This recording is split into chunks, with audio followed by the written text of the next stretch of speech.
Positive India में doctor भैया की तरफ से हम आप सभी का अभिनंदन करते हैं। और आज हमारे साथ यहाँ पे एक बहुत ही फेमस शख्स हैं, बहुत ही मोहतरम हैं वो। आइए उनका भी स्वागत करते हैं हमारे चैनल में।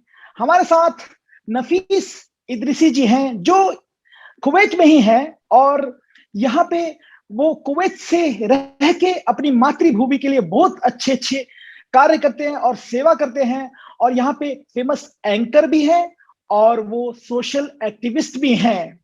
उनका कहना है कि सोशल वर्क करने के लिए अत्यधिक धन की जरूरत नहीं होती है, आवश्यकता नहीं होती है, लेकिन एक उच्च विचारों की जरूरत होती है।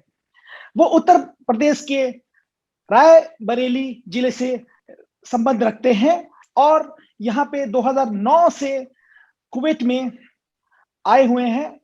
और माता सरस्वती जी की कृपा से उनके कंठ में इतनी सुरीली आवाज है कि वो हिंदुस्तान के लगभग सभी प्रांतों में जहां हिंदी भाषा बोली जाती है, वहां सर्व राजनीतिक दलों के राजनेताओं के प्रचार प्रसार निशुल्क करते हैं और हमेशा लाइव टीवी तथा अन्य यूट्यूब चैनलों के माध्यम से अपनी मधुर आवाज को निशुल्क देते हैं।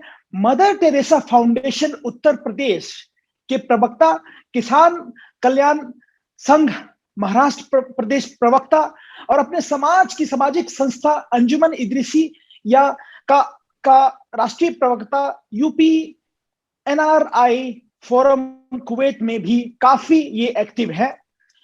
ये सब इंटरनेशनल संस्थाएं हैं जिनके ये मेंबर हैं और एक्टिव पार्टिसिपेंट हैं। चलिए हम ब्रीफ इंट्रोडक्शन के बाद खुद नफीस इदरीसी जी से पूछते हैं उनके बारे में।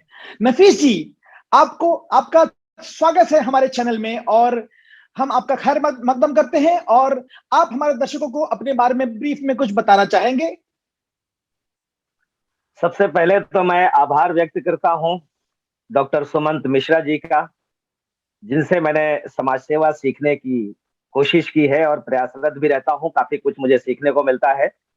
ब्रजेश भैया का मैं हार्दिक अभिनंदन करता हूं और आपके चैनल के सभी दर्शकों का मैं हार्दिक स्वागत करता हूं और बहुत मुबारकबाद देता हूं कि मुझे आपने इनवाइट किया, अपनी बातें रखने का मौका दिया। तो मैं सबसे पहले तो सारा इंट्रोडक्शन तो सर आपने खुद करा दिया। मैं उत्तर प्रदेश के रायबरेली जिले से संबंध रखता हूं और राष्ट्रपिता महात्मा गांधी की जयंती के दिन 2 अक्टूबर 2009 को मैं यहाँ कुवैत आया।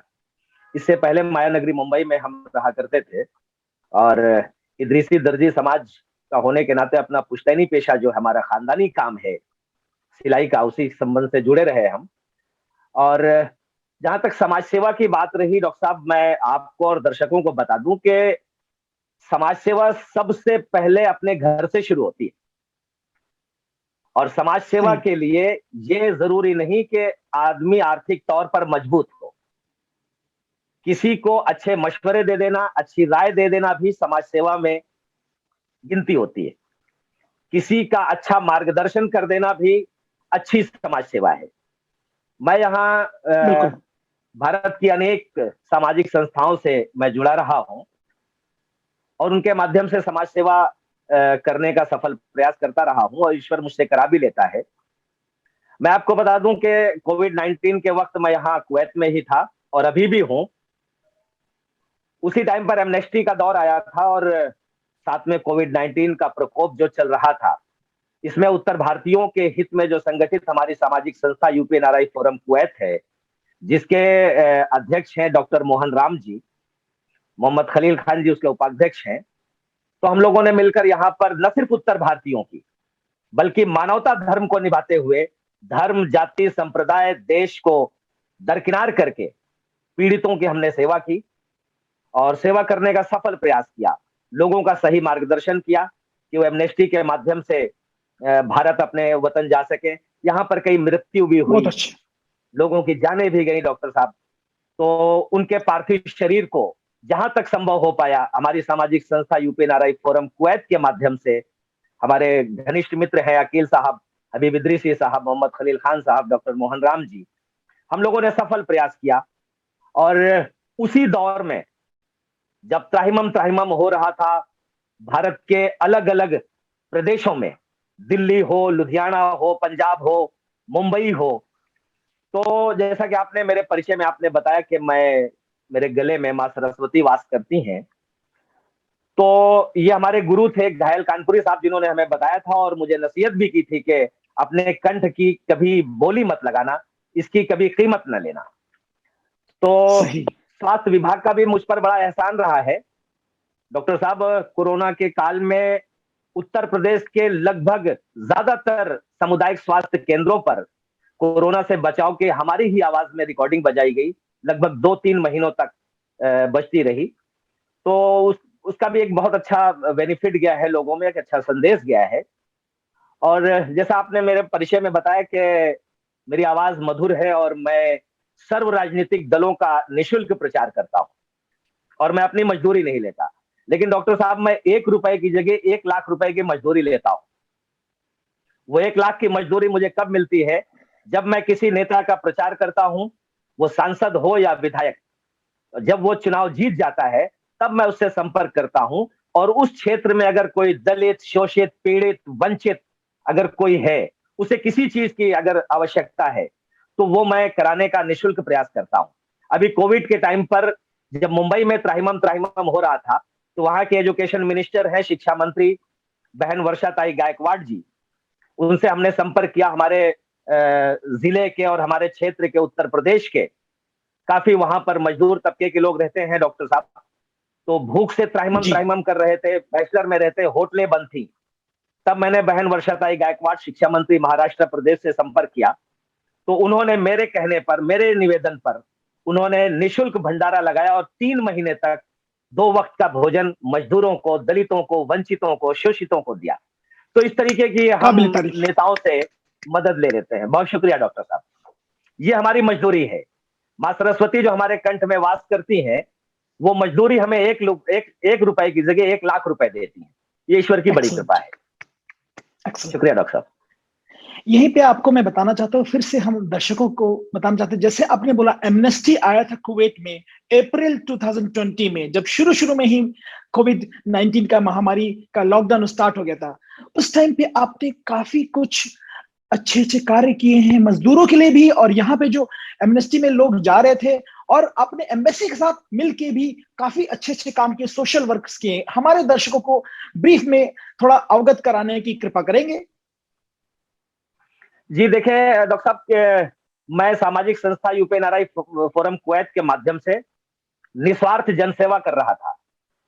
मुझ पर नजर पड़ी डॉक्टर मोहन राम जी की, जो अध्यक्ष हैं, तो उन्होंने अपनी संस्था से मुझे जोड़ा, और संस्था से जोड़ने के बाद भारतीय राजदूतावास कुवैत का मुझे प्रतिनिधि नियुक्त किया। 1 मई मजदूर दिवस के उपलक्ष्य में, उसी दिन 1 मई 2019 में। फिर मैं लगातार पीछे मुड़कर नहीं देखा। यही कारण रहा कि यहाँ पर कई संस्थाओं ने मुझे सम्मानित भी किया, हमारी संस्था का सम्मान भी बढ़ाया, हम लोगों का मनोबल बढ़ाया। और मैं आपके दर्शकों को एक चीज बता देना चाहता हूं कि हम प्रवासी भारतीय मजदूर जो अपने वतन से दूर रहते हैं, यहाँ की मुद्रा अर्जित करते हैं, हम न सिर्फ अपने परिवार की आजीविका चलाते हैं, बल्कि यहाँ के मुद्रा अर्जित कर भारतीय मुद्रा भंडार में वृद्धि भी करते हैं, जिससे भारत का कौशल विकास संभव होता है। एक्सीलेंट, बहुत अच्छा सोच है। हम प्रवासी भारतीयों का महत्वपूर्ण योगदान है भारत की अर्थव्यवस्था में, भारत के कौशल विकास में। और भारतीय राजदूतावास कुवैत प्रवासी भारतीयों की संपूर्ण सहायता करता है। महामहिम राजदूत सीवी जॉर्ज जी बड़ा अच्छा सहयोग करते हैं, कोऑपरेट करते हैं हमारी संस्थाओं के साथ। मैं अब आभार व्यक्त करता हूं भारतीय राजदूतावास कुवैत का भी। आपने सही फरमाया। यहीं पे दर्शकों को बताते चलें कि हमारे his excellency mister C B George ji, जो जिन्होंने यहाँ पे एम्बेसडर का रोल अदा कर रहे हैं, जब से वो आए काफी एक्टिविटीज, एक्स्ट्रा एक्टिविटीज शुरू हो गई हैं। और हमारे जो इस समय हमारे गेस्ट हैं नफीस इदरीसी जी, इन्होंने एम्बेसी के साथ मिलके, यूपी एनआरआई फोरम के साथ मिलके काफी काम किए हैं, अच्छे अच्छे सोशल एक्टिविज्म किए हैं। एक और इनका रूप है जो ये सौहार्दपूर्ण सारे कम्युनिटीज में प्यार मोहब्बत स्प्रेड करने में बिलीव करते हैं, लव स्प्रेड करने में बिलीव करते हैं, और कोई फेक न्यूज होता है तो इनका जी बहुत ही तिलमिला उठता है। इनको फेक न्यूज पसंद नहीं है और इनको इंसान से प्यार है। इनको इंसान की मजहब और जाति, वर्ण, रीजन, रिलीजन, कास्ट, क्रीड से इनको कोई मतलब भी नहीं। तो ये असली मायनों में जैसे हमारी भारतीय परंपरा है वसुधैव कुटुंबकम का, the world is like a family, ये उनका जीता जाता मिसाल है, उदाहरण है, एग्जाम्पल है। आप कुछ बोलना चाहेंगे नफीस साहब? देखिए डॉक्टर साहब, धर्म विशेष से बड़ा होता है मानवता का धर्म। सूरज जब अपनी रोशनी बिखेरता है तो वो धर्म, जाति, संप्रदाय या देश विशेष पर नहीं, प्रकृति सब पर अपना करम, अपनी दया, अपनी दृष्टि करती है। हमें प्रकृति से सीखना चाहिए और धर्म, जाति, संप्रदाय से ऊपर उठकर मानवता धर्म के परिचय का परिचय देते हुए निस्वार्थ जनसेवा करनी चाहिए और राष्ट्र हित में अपना महत्वपूर्ण योगदान देना चाहिए। यह संभव है। मैं आपको बताता चलूं डॉक्टर साहब के मैं रायबरेली जिले के एक छोटे से ग्राम पंचायत से हमारा संबंध है और हमारा परिवार मुंबई में भी रहता है। तो सबसे बड़ी समाज सेवा डॉक्टर साहब, किसी को आर्थिक तौर पर या 2 रोटी खिला देना, यह समाज सेवा नहीं होती है डॉक्टर साहब, ये वक्ती तौर पर है। किसी को रोजगार से लगा देना, किसी को काम धंधे से लगा देना, किसी का सही मार्गदर्शन कर देना, ये असली समाज सेवा होती है। मैं आपको बताता चलूं कि जो अनपढ़ मजदूर तबके के लोग हैं, विदेश आना चाहते हैं, उन्हें हमने विदेशों में बुलाने का काम किया और मुंबई में हमारे कुछ कारोबार हैं। तो हमारे गांव के जो बच्चे थे, जो बेरोजगार थे, तकरीबन मेरा मानना है कि 47 से 48 बच्चे, जिसमें आप मान के चलिए 90% हिंदू बच्चे, जो आज भी मुझे पापा, डैडी या पिताजी कह के पुकारते हैं। तो उनको हमने रोजगार से लगाने का काम किया और कई बच्चे हमारे ऐसे हैं, जैसे नरेंद्र कुमार प्रजापति मुंबई में एक बड़े बिजनेसमैन के तौर पे उभरे हैं। वैसे ही हमारे गांव से डॉक्टर श्यामलाल शर्मा जी के बेटे हैं, अंकित शर्मा जी, जो एक ट्रांसपोर्ट कंपनी के मैनेजर है इस समय पूना में। तो उनके परिवार को संभालने के लिए ईश्वर ने हमारे अंदर कुछ पैदा किया और हमने उन बच्चों का मार्गदर्शन किया, उनको सही रास्ता दिखाया। आज बच्चे तरक्की और उन्नति के शिखर पर हैं।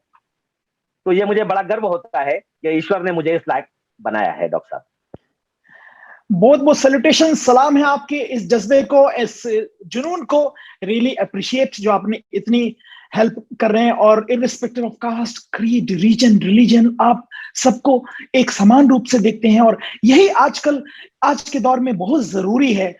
एक आखिरी मैसेज हमारे विश्व भर के भाइयों और बहनों को, सिर्फ भारतवर्ष को नहीं, विश्व भर के भाइयों और बहनों को आप क्या फाइनल संदेश, फाइनल मैसेज देना चाहते हैं? डॉक्टर साहब, ये कोविड-19 का दौर है, अभी भी तीसरी लहर का प्रकोप चल रहा है विश्व के कई देशों में। तो मैं लोगों से बस विनम्र विनती करना चाहूंगा, संपूर्ण विश्व से, कि मानवता धर्म के परिचय को दें, मानवता धर्म को फैलाएं, एक दूसरे का सहयोग करें, एक दूसरे का दर्द बांटें। यही सबसे बड़ी समाज सेवा है और यही सबसे बड़ा राष्ट्र धर्म है। सर्वधर्म से बड़ा यही धर्म है, जन सेवा। धन्यवाद डॉक्टर साहब। नफीस इदरीसी जी ने बहुत अच्छे मैसेज दिए हैं हमारे दर्शकों को और हमारे भाई और बहनों को जो भी देख रहे हैं। इनका कहना है कि मानवता सबसे ऊपर है और हमें कास्ट, क्रीड, रीजन, रिलीजन से ऊपर उठ के मानवता की सेवा करनी चाहिए। और जैसे कि इन्होंने सही बोला कि कोविड-19 2020 से हम ग्रस्त हैं और इसमें काफी अपने करीबी को भी खोया है। और इसमें अगर हम कास्ट, क्रीड, रीजन, रिलीजन करने लगे तो ये कोई धर्म नहीं हुआ और इसमें हमें ऊपर उठ के करना चाहिए। और यही इनका भी मैसेज है और यही सारी मानवता का मैसेज है। बिकॉज जैसे कि इन्होंने सही बोला कि सूरज अपनी रोशनी, अपना धूप, अपना सन रेज कास्ट, क्रीड से डिमार्केट नहीं करते। ईश्वर, अल्लाह भगवान गॉड इन्होंने जो पेड़ पौधे बनाए हैं, फल फ्रूट्स, फ्रेश फ्रूट्स, वेजिटेबल बनाए हैं, वो सबके लिए बनाए हैं।